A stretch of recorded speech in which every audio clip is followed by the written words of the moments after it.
They are overwhelmed with proposals. They're losing staff.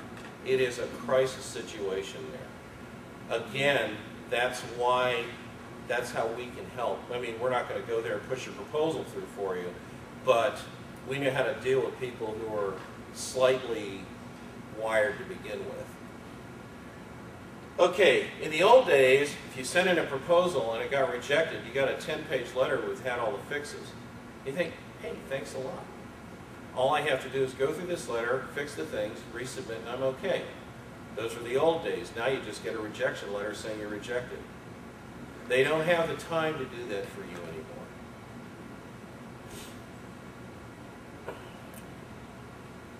You know, who here likes to be respected? Everybody wants to be respected, right? When somebody walks into your office and they immediately are shrill and they don't respect you, how are you going to react to it? And you might say, I'm a pro, I'll just take it. Okay, for the first 5 minutes. And then you're also a human being. And sooner or later, you're going to lock down. You're going to go, hey, see you in the parking lot, bud. These people are humans. And for some reason, some of the people who approach them think that they own them. I pay your salary, you know, this kind of stuff. Bad thing to do to these people. First of all, they deserve your respect because they're people. Second of all, they're overworked.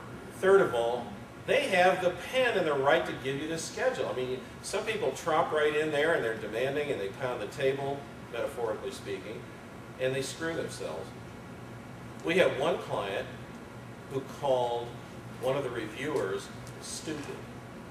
They still don't have their schedule.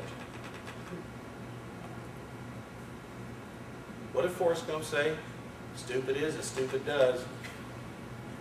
Okay. You've got a high, tremendously high number of proposals that go in without help, rejected. Why? Because it's a very, very, very difficult job to do, putting these things together. And if you've never dealt with government contracts and you try to do this, it is a handful. So there are a lot of rejections. All right. But your projects, your prospects are sunny. Ta-da! Hey, we had a storm, we lost trees. How many people lost trees? Yeah, we lost a little crabapple tree. You know why we lost that tree? Because my wife said we weren't going to lose any trees. You know, we went out to eat Sunday evening. We came home, and there are trees down, and she said, as we had left the house, everything was fine. And she said, we're going up the street, and she said this. She said, well, we were lucky, we didn't lose anything, and we pull up and the crabapple tree's down. I said, see, don't ever do that ever again. So, anyway, your prospects are sunny. We had lousy weather Sunday, but yesterday's weather wasn't great. Today's weather beautiful. The future's always good. Remember that. Have faith. So, if you have good past performance, if you can verify your rates and they're fair and reasonable, if you have the proper documentation and acceptable proposal, you will probably get a schedule. You'll probably get your contract. That's a good thing. The overall rewards are worth the effort. This is a 5-year contract. It opens doors for you. Now, there are some federal agencies that don't buy off schedule, but most do because of the past performance issue. They want to know who you are, so they use schedules. Now, here's one thing. We rarely get 1099s, and it occurred to me, I was talking to Jamie and Jenny several months ago. I said, you know, last year, I think I had, we've done, what, 380 or 390 of these things. And I said, last year, I think I had like 6 1099s, and it hit me.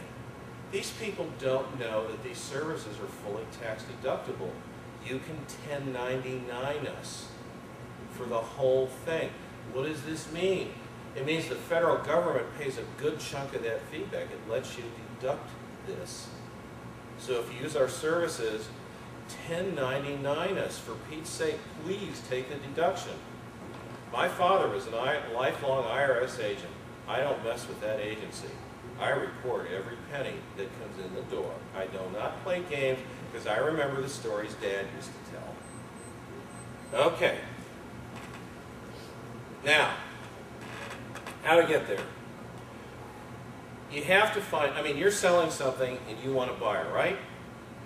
Right. So, you have to find federal customers who seek your solution.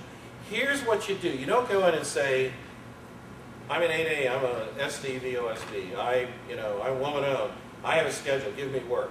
That's not how it works, friends. How it works is the federal agency has a mission and requirements. How do your goods and services satisfy their mission requirements? Ah, that's the mindset. If you go to a federal agency like the Department of the Interior, isn't it odd that the one department that has everything to do with the outside is called Interior? Anyway, you go to the Department of the Interior and you sell vehicles or tires, fine. If you go to the Department of the Interior and you sell pencils, that's probably okay too. You have to match your products and services to what a federal agency is going to buy. If you can do that, and you say you have a GSA schedule, you've got a legitimate shot in making a sale. Now, build relationships. Get to know the folks. You know, there are a lot of, we're in Dayton, Ohio, and there are a lot of organizations that exist peripheral to Wright-Patterson, like NCMA, like the electrical engineer folks. AFCEA is one. Join them. And once you join them, make the people there know you, get to know them. Volunteer for a golf outing to help, raise money for a golf outing or something. And they will introduce you to federal agencies. Go to a federal agency, meet the people who are doing the buying, establish a relationship. You can't just walk in and say, I have this, because a lot of folks are walking in saying, I have this. Establish a relationship with these people. That's very, very important. They're humans. Okay, look beyond the local markets. Look, just like Natalie said, we love Wright-Pat. My wife is retired from there. I spent some time there. We love the mountain climb. I miss the mountain climb. But there's more to this than just those places. You've got a federal government that is enormous, and sell to the whole thing, as much of it as you can. Look past Dayton, Ohio. Dayton, Ohio is great. I came here in 1969 as a dummy one-stripe airman, and I've stayed here because I like it. By the way, 40 years ago today, September 18, 1968, I raised my right hand and joined the Air Force. This is my 40th anniversary. Anyway. Okay, so get your own GSA contract. Yes, you can use other people's GSA contracts. That's a stopgap solution. Get your own. The reason you want your own is that it will be your products and services, your pricing, and more important, your past performance experience. Again, don't waste time with trying to fathom a GSA solicitation. That's why we exist. Our rates are really low, trust me, lower than the general industry. We do a great job, they do a great job. It doesn't cost but a fraction of what our competitors charge, but if you try to go this alone, two things are true.